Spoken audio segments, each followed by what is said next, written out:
మనము రైతాంగము భూమి నిమిత్తము రెవెన్యూ సదస్సులు పెట్టుకున్నాం, ముందు వెళ్ళాం.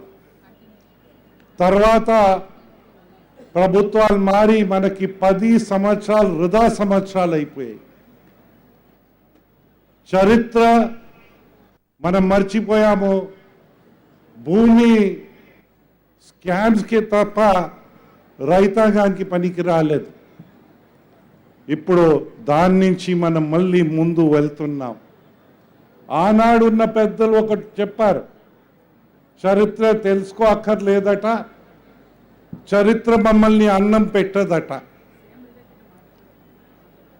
ఆ పెద్దలు మీరే చెత్తబుట్టలో పడేశారు. కానీ ఆ చరిత్రని మనం మర్చిపోతే మళ్ళీ ఆ తప్పులు చేస్తాము, మళ్ళీ మనం అనుభవించవలసి వస్తుంది.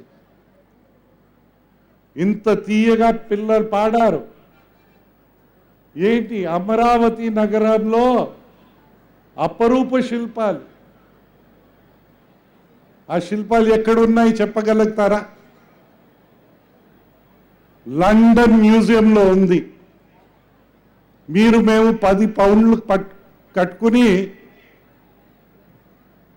మన పూర్వీకులు నైపుణ్యతాన్ని చూడడానికి మనం ఎవరికి కట్టాలి డబ్బు? తెల్ల దొరలకి 10 పౌండ్లు, అంటే దగ్గర 900 రూపాయలు. మనం మర్చిపోతే ఏమవుతుంది? చరిత్ర తెలుసుకోకపోతే నల్ల దొరలు తయారవుతారు, మన దేశాన్ని నాశనం చేస్తారు, లూటీ చేస్తారు. మన ప్రాంతాల లాంటి ప్రశాంత ప్రాంతాల్లో కర్ఫ్యూ కూడా పెట్టేస్తారు. అందుకోసం చరిత్రని మనం ఎప్పుడు మర్చిపోకూడదు. మనం వినడము